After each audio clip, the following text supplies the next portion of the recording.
CDG, for its part, represents some 100 operators and manufacturers from around the world.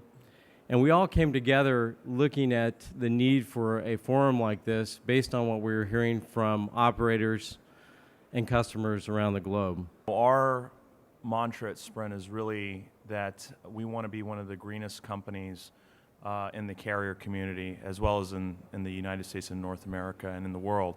Our belief in this actually comes all the way from our CEO, Dan Hesse, on down.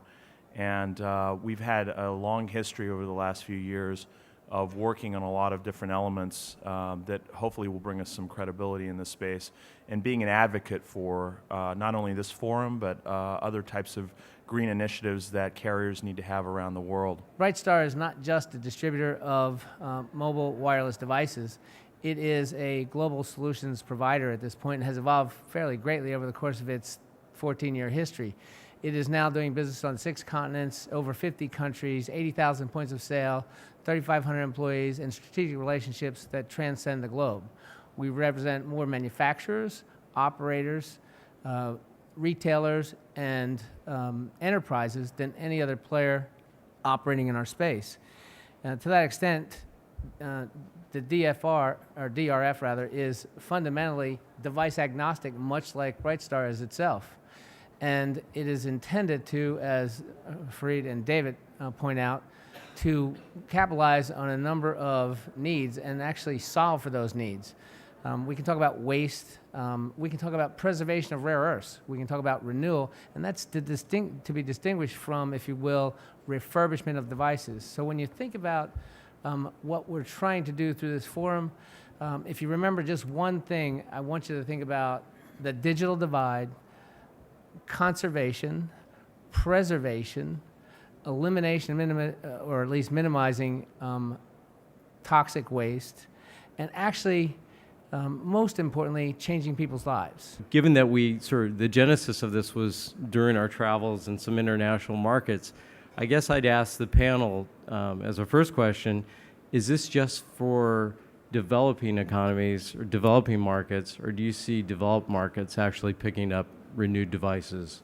We've really, as a culture, even globally, gotten used to thinking about recycling products in general. Whether it's a Coke can that you deposit in a recycling bin, or inherently other forms of recycling of plastics and things of that nature.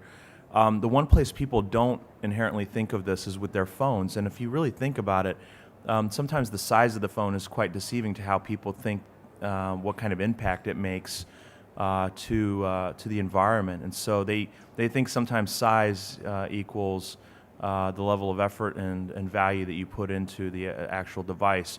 And in return, what we've done is we've really kind of tried to incent customers, domestically at least, even within our own base of products that we have, where when they come in and working with ERC, developed a bidding system, an auctioning system, if you will, where the minute they buy a new product, they're offered by the sales rep at the point of sale the ability to buy back the one that they have in their hand. Because typically, if you don't capture them at that point, they're going to forget about it. It really is, if you think about using the car industry as an example. Who buys a used car? And the answer is lots of people buy used cars. They buy used cars for a variety of reasons, some of which is economic, some of which is they just desire to buy a car that's already been used, so it's not creating another one. There will be a lot of reasons why people will make the choice, both the operators to reuse the device like Sprint has done and really led the way in, or moving those devices into another ecosystem so that they can be used by somebody else.